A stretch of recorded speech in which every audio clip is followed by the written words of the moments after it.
একটা খবর পড়ছিলাম আর মনে মনে হাসছিলাম। হাসার কারণ কি পরে বলি, একটু পরে, সামান্য পরে। সেটা হলো কিংস পার্টি।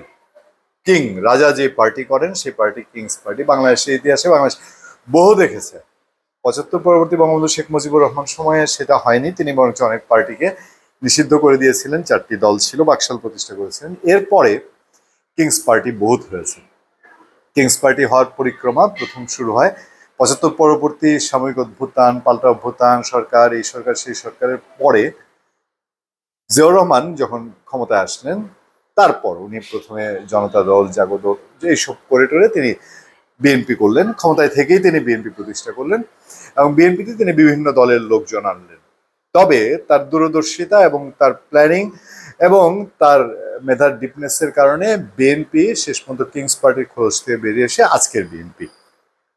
এরপর 80-র দশকে এরশাদ সাহেব প্রথম কি করলেন, কিংস পার্টির ভিন্ন রূপ দিলেন এবং ইতিহাস গড়ে, যে এখনকার বিপ্লবী ফেসিবাদ বিরোধী নেতা আসম আব্দুর রব, বাংলাদেশের যিনি ইতিহাসে স্বাধীনতা একটা বড় ভূমিকা রাখেন, বাংলাদেশের পতাকা প্রথম উত্তোলন করেছেন সেই আসম আব্দুর রব বাংলাদেশে গৃহপালিত বিরোধী দল, নতুন শব্দ আসে, one kind of kings party.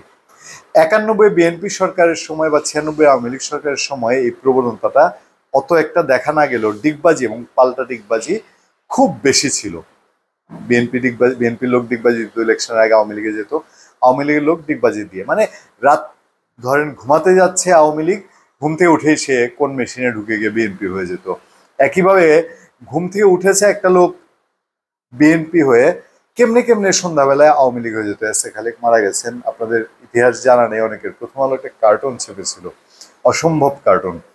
S A Khalek সকালবেলায় গিয়ে শেখ হাসিনার হাতে ফুল দিয়ে তিনি আওয়ামী লীগে যোগ দিলেন 96 সরকারের সময়। বিএনপির ডাকসাইটের নেতা, দেখেন, মিরপুর এলাকার। আবার সন্ধ্যাবেলায় কাঁদতে কাঁদতে খালেদা জিয়ার কাছে গিয়ে বললেন, এটা আমার তেলিসমাতিতে কইরা ফেলায়া করছে, আমি তো এই কাম করি নেই। আবার এবার কান্নাকাটির ছবি, প্রথম হলো ওই শেখ হাসিনার হাতে ফুল দেয়া এবং খালেদা জিয়ার কাছে গিয়ে কান্নাকাটি করার এসে খালেকের ছবি ছাপলো। এরকম বহু কাণ্ড কারখানা হতো। তারপর 2001-এর পরে পরিস্থিতি আস্তে আস্তে চেঞ্জ হতে থাকে এবং এটা 111 গভর্নমেন্ট এসে একরকম প্রাতিষ্ঠানিক আনুষ্ঠানিক একটা রূপ দেয়। বিএনপি আওয়ামী লীগের দুই সাইড ভাইঙ্গা সংস্কারপন্থী বলে কিংস পার্টি করার চেষ্টা করে।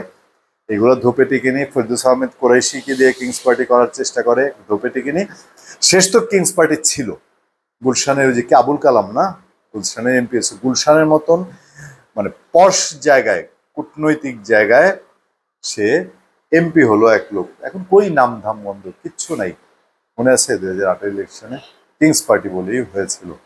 এরপর আওয়ামী লীগ এসে যান প্রাণ দিয়ে বহু চেষ্টা করে 2024-এ কয়েকটা সফল কিংস পার্টি করলো। তার মধ্যে তৃণমূল বিএনপি নিয়ে আমি আলাদা কন্টেন্টে বলবো। তৃণমূল বিএনপিতে ব্যারিস্টার নাজমুল হুদার মেয়ে, সে অত একটা যে একেবারে কিংস পার্টি হতে চেয়েছিল তা না, তবে কিছুটা বান্ধা ছিলেন। নাজমুল হুদা বান্ধা ছিলেন তার চাচা সালমান এফ রহমানের কাছে। সালমান এফ রহমানের ব্যাংক থেকে লোন নিয়েছিলেন, অনেক কোটি টাকা ঋণগ্রস্ত হয়ে পড়েছিলেন শেষ পর্যায়ে। তো সিগমা হুদা তারা এই জায়গাটায় একটা খুব দুর্বল অবস্থায় পড়ে গিয়েছিলেন। আমি যতটুকু জানি, খোঁজ খবর রাখি, অন্তরা হুদা, নাজমুল হুদার মেয়ে, তার অত একটা কিংস পার্টি হওয়ার আগ্রহ ছিল কিনা এই নিয়ে আমার যথেষ্ট সন্দেহ আছে। এবং বিএনপির পরিবার যেহেতু, সেটা সে তথ্য একটা ছাড়তে পারেনি। কিন্তু তৈমুর আলম খন্দকার এবং শমশের মোবিন চৌধুরী তারা এসে এটাকে পুরোপুরি কিংস পার্টির রূপ দেন। অন্তরা হুদা নির্বাহী চেয়ারম্যান হন, শমশের মোবিন চৌধুরী চেয়ারম্যান, আর হচ্ছে তৈমুর আলম খন্দকার মহাসচিব। লাভের লাভ হয়নি, একটা আসনও পায়নি। এরকম আরো কিছু কিংস পার্টি বাংলাদেশে তৈরি হয়েছিল। বিএনএফ, তাদেরও আমি একটা নিউজের জন্য ইন্টারভিউ করেছিলাম, আগামাথা কিছুই বুঝি নেই, তা যে ইন্টারভিউ করেছিলাম সেটাই বুঝি নেই। এরকম বাংলাদেশ সুপ্রিম পার্টি হয়েছিল। এখন ওই যে বলছিলাম শুরুতে, কেন হাসছিলাম, কেন আমার ভেতর ভেতর একটু অন্যরকম মনে হলো, এই যে এখন এনসিপি কিংস পার্টি বলা হয়। অনেকে বলেন যে কিংস পার্টির কিং সামনে নাই, কিন্তু এটা কিংস পার্টি। ওই যে আওয়ামী লীগ চলে গেল, আওয়ামী লীগ যাওয়ার পর তৃণমূল, বিএনপি বলেন, বিএনএফ বলেন, বাংলাদেশ সুপ্রিম পার্টি বলেন, বা ওই 2008-এর কেয়ারটেকার গভর্নমেন্ট চলে গেল, তারপরে আর আবুল কালাম আজাদের যেই দল ছিল অথবা ফেরদৌস আহমেদ কোরাইশির দল, এগুলার কেউ নাম চিহ্ন এই যে একালের জেনারেশন তো কিছু জানবেই না।